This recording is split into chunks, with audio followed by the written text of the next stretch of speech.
What's up?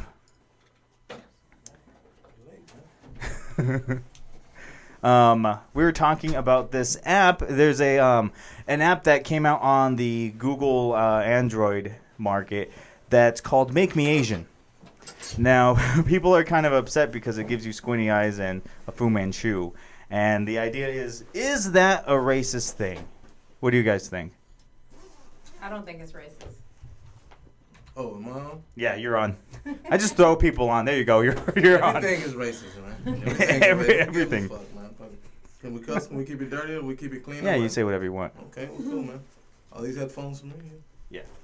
Cool. Here's some pictures of the app. You just so identify stupid. your eyes. I like what it does with the lips. Like, Okay. Oh wow, that is pretty. It's pretty That sounds good. like you. It's pretty cool. That's just funny. I like the little beetle comb over. Yeah. I guess that's necessary. Now, Roach, can you fix the camera a little bit? Roach. So, Wood Doctor. Hey, dude, how you doing? He said, "Wood Doc." Hey, what's up, man? How you doing, man? I'm good. I was wondering if you were going to bring Roscoe. Yeah, now he can't go anywhere without me. Wow. How you feel, Roach? How you feel, Doc? You going to answer the question?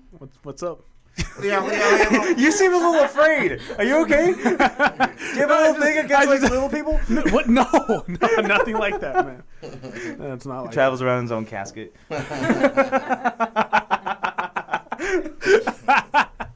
Now this is one of those good times where it'd be better to be like watching the show right Yeah, now, just yeah, because. Oh, we were on radio at first. We're not. I thought we were on. Well, we have the audio available and you can watch the video, but I just assume that most people Okay, just I would listen have to left the Roscoe audio. at home. I would have left Roscoe at home. He's Just not pretend. Good. He's not good for radio. Yeah. Well, there's a camera, Okay, so okay, we people do can have watch. the camera. Okay, cool. So The voices are distinct. do you have a? When did you start doing the whole ventriloquist thing? Man, I started doing ventriloquism 16 years ago. Now, is that one of those things that just kind of like, did it come easy to you? Because like, to me, like I'm trying, like I heard some like people saying, okay, if you pronounce this a different way, you kind of, I guess it's easier not to make your mouth, but I can't do it for Well, it all shit. depends on what I'm drinking and how much I had to drink, and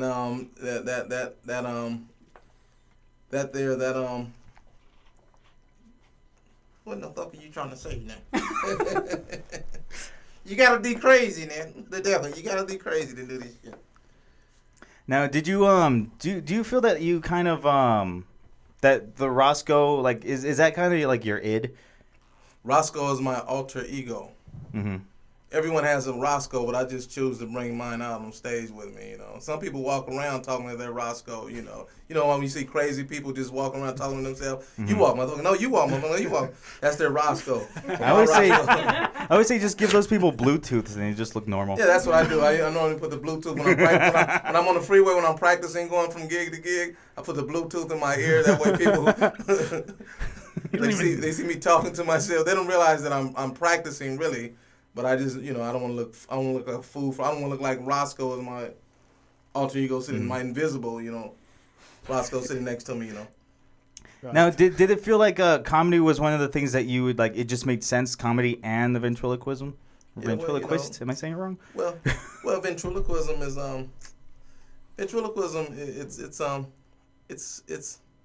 it depends on how you display it. I just add comedy to the ventriloquism. That makes it that puts it in the family with stand-up comedy. Mm-hmm. Because some people they do ventriloquism, but they don't bring the funny to it. They don't bring the funny to it. They just go out there and do some corny stuff. So I kind of combine the two together. Ventriloquism and stand-up comedy. So that's what makes it unique. And more entertaining. To watch, fun to watch. Do you love a good wood pun? Those are always fun. Good wood You puns. said they're gonna have chicken here, man. You tricked me. Now, do you feel you can say some things that, like using Roscoe as opposed to like just straight up saying it yourself? I can say a lot of shit, man. Using Roscoe. Is there other lines where you feel like you wouldn't say in your own voice, but you'd say? Well, in you know Roscoe? what? I used to when I first started doing comedy, I didn't know where to cut it off at and where to turn it on at. I mean, I always knew it was always on, but it would be on wherever I went. Like, for instance, if I went to a nightclub and a lot of guys are macking to the women, but I'm macking to the women, but I'm being funny at the same time, and that's not a time. That wasn't a time to be funny, you know, and I'm the only guy out in front of the club looking sharp, telling jokes and acting stupid, you know, and I'm like, man, this shit is going too far right here. Man, I need something that's gonna is gonna give me a voice. It's gonna be my voice for me, you know. And that's where Roscoe came in. So I can go wherever I want to go at any time of the day with Roscoe and be funny and have fun and be myself, you know, and be myself. So that's what it's all about, being able to speak my mind, you know, whenever and wherever, you know. Anybody can speak their mind, you know, but sometimes, you know, there are stipulations behind that. You can get your ass kicked for speaking your mind sometimes, you know. So this is just my tricky way of speaking my mind without getting my ass kicked, you know, or getting into any, you know, confrontation with anyone, you know. It wasn't you, it was him. Yeah. Yeah, that's what I would do. I'd be horrible. I lost a lot of ventriloquism behind fucking with the audience.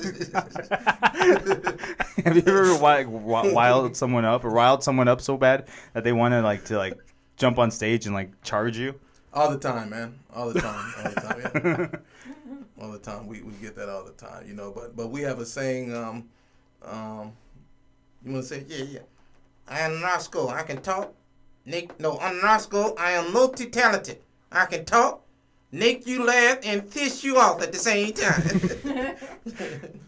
We have T-shirts that say that as well. You got people standing up. Fuck both of you. Right? Yeah, exactly. And fuck you. I don't know how you do that, but fuck you. Stop that! Move your lips. Normally we get. I'm not talking to the dummy. I'm talking to you. And the dummy says, I'm talking to you. So they end up arguing with the dummy, you know. It has to be fun to be able to argue with yourself and people just kind of like, oh, okay. Well, yeah. Hey, man, this is a nice studio, man. You guys have done a great job, man. Thank you. It took a while to, clean out all the lawnmowers and whatnot, but it looks good. And I hadn't seen a roach yet. This is nice, man. Right there, one roach. Just one fat, horrible one. Every time. Everybody. What the fuck? Let me rephrase that. I only seen one roach since I did it.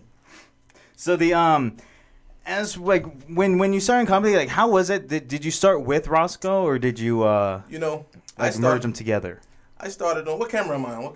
You're on this one right here. Okay, I started doing stand-up comedy by myself, and it was boring because there were so many funny guys out there, man. And it was like I know I was funny and I know I had it, but there was so many funny guys out there at that time, and I know it was going to be a long, way to get to the front of the line, And so I said, you know what? Let me try something different, And in addition to that, I like fast and quick money, Mm-hmm. So when I brought out Roscoe, it was like a cha-ching thing, I know I didn't have to be the funniest guy. I was just different, something different, And I know that I was going to always be, requested, for a show, to come on the show and perform, because of what I had, So that's basically what it was all about, man. The money thing, The love and the money, Combination of the two of them, For the love of money.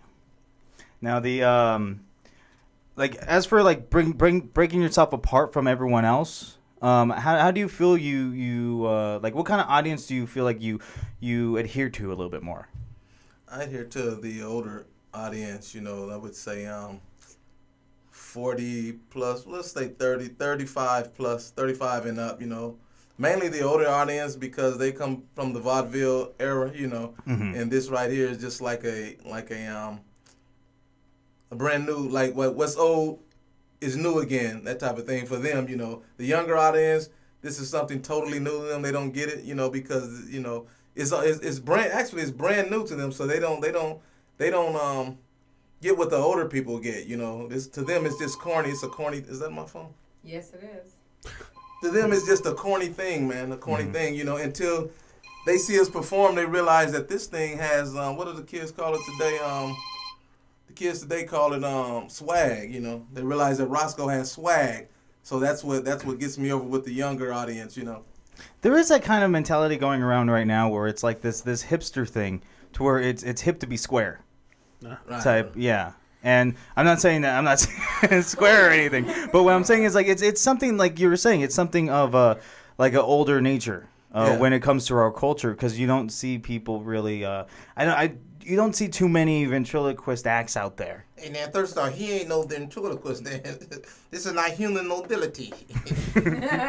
Now he do the walking and I do the talking. You keep on using me until you use me up. now, have you been on stage without him, like anytime, like All the time, man. All the time I go on stage without him, but the jokes just don't roll over the same, So I always reach for my Roscoe, Like, it's not working. No, it's cool, man. I mean, I hit him on stage. A lot of times with comics, when I used to run comedy, open mic rooms and some of my own shows, comics wouldn't show up or they would run late, so I would have to fill in for them, Mm-hmm. And I would go up and do my thing, but it's not as fun for me to do regular stand-up comedy than it is with the dummy, because the dummy, it's not more or less a crutch, but it's a how can I say, what's the word? It's just fun, man. It's just funner, man, because I like I said, I'm in the business to make money, and when I break out with Roscoe, I know it's a cha-ching coming somewhere, Mm-hmm. We can ask for the money easier, whether we're funny or not, I think there's also the thing where you don't see it too often. So when you if I go to a club and I do see if I do see your act, I'm more likely to remember that just because it was different. Absolutely. And then the wood doctor. It's a nutty thing, baby. It's a nutty thing, baby. Yeah. Rich, you look nervous. Yeah. I'm gonna get you. My You're not God. gonna sleep. I'm gonna get you. There is a movie. Oh, really? Yeah. What movie is that? God, what was it? They had won the Twilight Zone, and they had Chucky. Chucky ain't Chucky. got nothing on me. There was that movie, The 10, where Winona Ryder fell in love with a dummy, and she was like banging it in the car. Oh, yeah, I seen that. I saw that. That movie's dumb but funny. I don't know. So we do ventriloquism with an urban twist. We have an urban twist, so that's what makes ours so unique and different from the other ones. Yeah, yeah. What's the big one right now? Like Jeff Dunham. Dunham? Yeah, that's a good name. I like Jeff Dunham. I think I saw one of his stand-ups by himself, and that was kind of weird.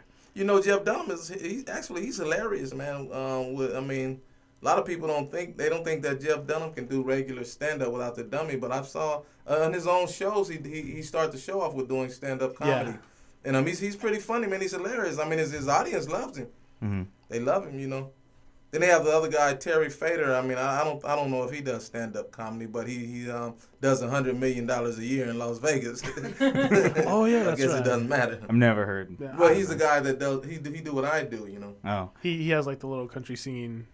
Yeah, that he's one. funny. He's funny. Is it one of those things where like is it hard to change your voice to be more like a different character and still not move your mouth? Like is it? Go ahead. I'm sorry. I was just gonna reiterate. Go ahead. I'm a dummy.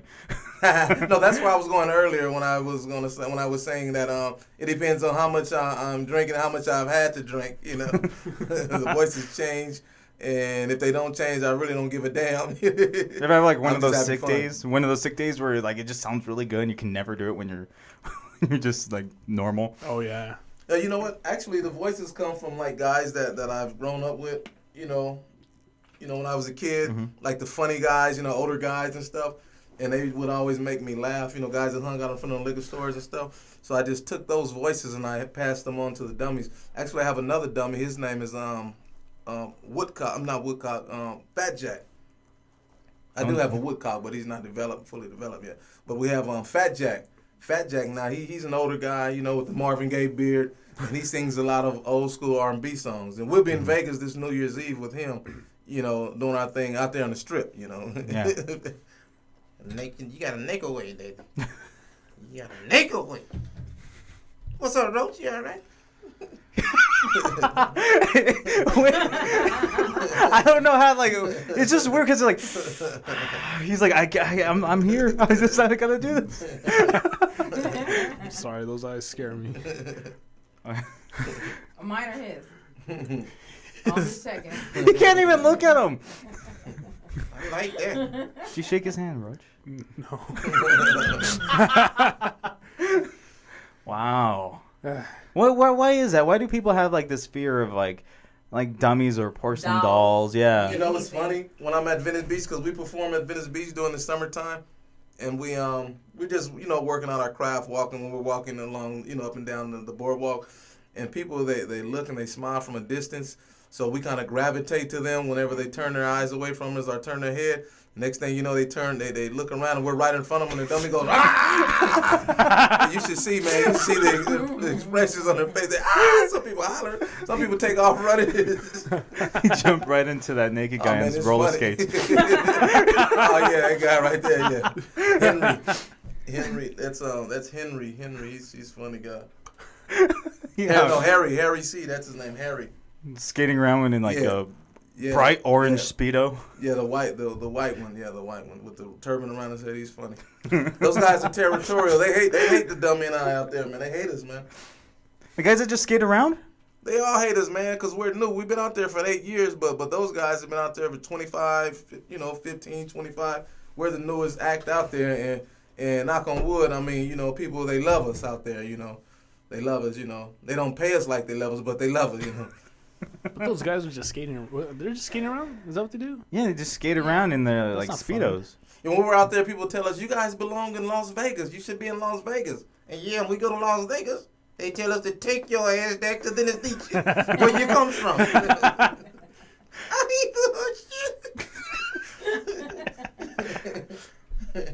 I'm really enjoying the nervous laughs from Roach right now. This is really entertaining. Look, I like him. Until you Mm-hmm. That is like a weird thing, just with people just being like afraid of just things like clowns too. To me, I never understood that because what's so scary about the clown? Is it the Gacy thing? Is it and then where did the dummy thing come from? It's like movies. The dummy thing is like I don't know. I guess it's in the clown family because it's spooky. Clowns are spooky.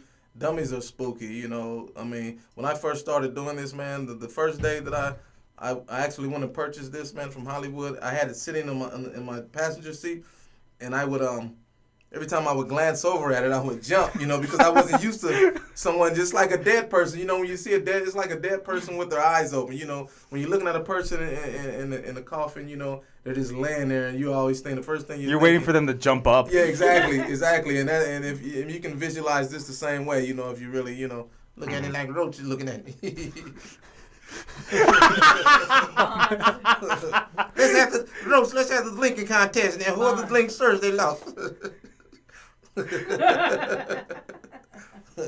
He's trying. I won't You breathe. looking at me, you know I got the dummy. And then speaking of Roach, I tried to smoke a joint Roach the other day, and I almost burned the hell up. That's when I realized I was made out of wood. So we're gonna have to go to break right now. You're gonna stick around, right, for the rest of the show? Yeah, now we're here. All right, you're listening to the Wedge Radio Show here on the Wedge Radio Network. We do the show live Monday through Friday from 10 p.m. to midnight. We're here with the Wood Doctor and Roscoe. We'll be right back. The way radio should have been. The Wedge Radio Network.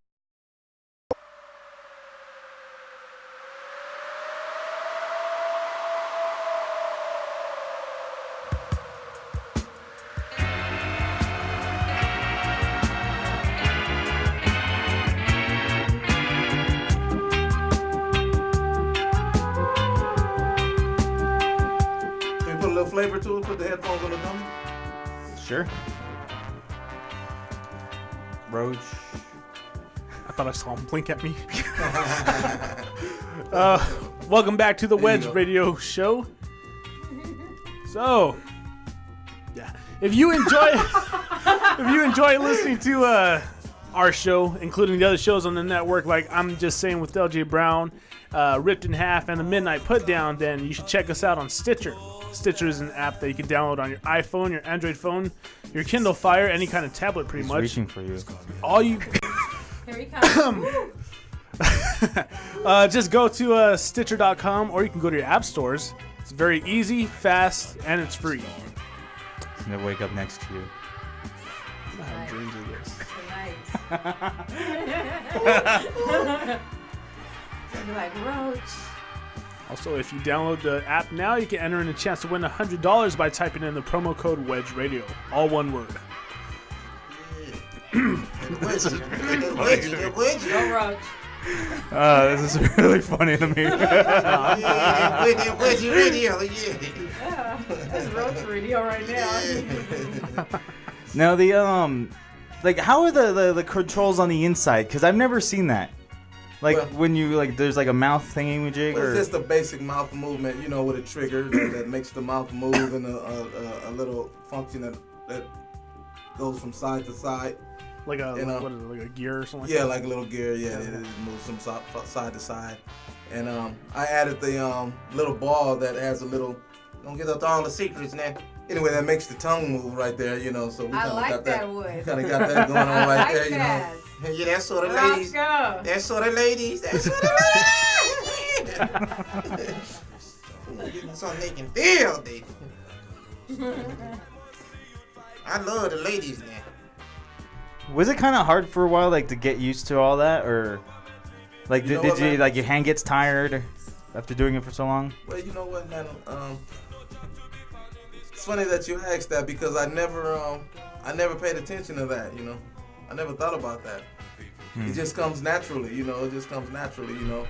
Now that you mentioned it, I think I'm gonna start getting tired now. It's just ruined it. He's like, I can't do it anymore, I David. think I'm gonna start being tired now because I'm gonna be thinking about it a lot now. It's like thinking about your breathing process. Oh, damn it. yeah, exactly. See, that happens to me all the time. Like, I'll think about me breathing, and I'm like, then I'll stop breathing. And then I have to start thinking, okay, inhale, exhale, until I forget that I'm doing It's it all again. mental. It's mental. Yeah, it's Yeah. fucking retarded. Yeah, it's cool, man. It's fun. You know, you never, you know. This is what happens when you don't know what you want to be when you're a kid. When they say, "What do you want to be?" I don't know. And 25 years later, you end up with a fucking dummy in your lap. You know, that's what happened to me. Yeah. Did you always feel like you wanted to get into like drug show business? business or just anything in general? Yeah, actually, I'm a street guy, man. You know, I've been a street dude, man, from the age of 14 years of age, man, and made a lot of money in the streets and stuff. I got tired of hustling, so I said, you know what? I told God, I said, I'll leave the streets alone if you give me expose my hidden talent to me, you know, and started doing stand-up comedy. But the money was slow at the time, you know. Like I say, man, I went into the business for the money, and when I saw the dummy, I saw a gold mine, you know. So here I am, you know. And where do you learn? Did you find? I just started someone, or- doing it, man. When I first started doing it, my lips were moving, and his lips were moving at the same damn time, and we just kept going, and I didn't even think about it, man. I was numb to it. I was just numb to the laughter, you know. I didn't care if they were laughing at me or if they were laughing at the act, you know. And someone told me, they said, you know what, man, when you start getting funny, work is gonna slow up for you. So, man, I hadn't been working in about a year now. Obviously, I must be funny now. I have to search for my own work now. They don't call me anymore. I have to search for my own work. The now for this this new year and like what do you want to like accomplish for this next coming year? Well, And that actually goes with everybody in here. you know what? I have a goal, man. A goal to make at least $10,000 for the new year. Start the new year off with. And the reason I say that is because gonna be over 1 million people in Las Vegas this New Year's weekend. You know, throughout New Year's. So I figure if I can touch at least 10,000 people, man, 10,000 hearts, souls, you know, of people, and get $1 from each one of them, man, that's $10,000, right? Yeah. If I always, I That's thought, actually- I've always thought about that. Like, could I do? Is there a way I could just get everyone just to send me a penny? Yeah, you can do it, man. Just give everyone give me a penny. get you a I send you 10 wedge. You know how I 10 feel pennies. about you. Dimes. You know how I feel about you. Drop a dime on you. You know, if you touch the right person, man, if you touch the right soul, man, that one person may give you $1,000. Wedge. Oh, I don't have $1,000. Sorry. Oh, look, I'll take a loan. You know No, how I it feel happened, about man. you. It happened to us for $100. You know, they give us $100 bills sometimes. You know, occasionally we get $100 bills. That's just a person letting you know how much they really do appreciate you. You know. Now, Roach, how about your You gonna listen for to the that coming line year in a minute. for you? My what? Wedge. Your goals. Dude, I don't even know. Roscoe appreciates you. He appreciates Hey, then that Roach you. is one cool dude. Oh, yes, he is. Watch out now, Roach. She's with me tonight, and you can get it next time. Then something joke splinters. Hit her with that splinter. Get all that wood. And let me put this wood on you. Roach. Answer the question. Why is that clown looking at me? I don't. I'm Jealous. scared of clowns. So what was the question? So he's afraid of Roach. That clown has a gold tooth like 9. Goals for the next year, because this is the last show for the 2012. Goals for next year. Dude, I don't even know. I haven't thought of it. I guess just move up in the place I'm working right now, I guess. That's all I got for right now. Hopefully the show will expand more and try to promote it more. That'd be something cool. And That's maybe something you should do, yeah. Yeah. And then yeah, thank you. You think, Wedge? And I don't know, possibly just try to find some kind of another hobby. I don't know, something that I could do that I might maybe be interested in turning into a career. Should go back into Why like not? masonry. What? Yeah, go become like a blacksmith. What? Is that even useful anymore? No, that's why it's a hobby. Oh, I just work at one of those old places where it's like, yeah, I'm a blacksmith. This This is how they used to make knives. You're just a Renaissance fair. Yeah. I don't think they talk like that, but okay. I would do You it could be anyways. the town drunk. What are your goals? What are your goals? It all goes into this. Like this is my life. This Your thing life, that wow. we're doing right now. It may not sound like it, but It's cool, man. yeah, like for me, it's always been about wanting to be in like entertainment. Like when I was a kid, I wanted to be a stuntman. Oh, yeah? So I was like jumping off I fences thought and you things were like my that. husband. Oh, I didn't know you then. But then Well- then as I went into like film, did a little dabbling in that, and that just brought out the hate in me. So this allows me to release the hate in me. Stuntmen are raised in South Central Los Angeles. Dodging bullets, the police.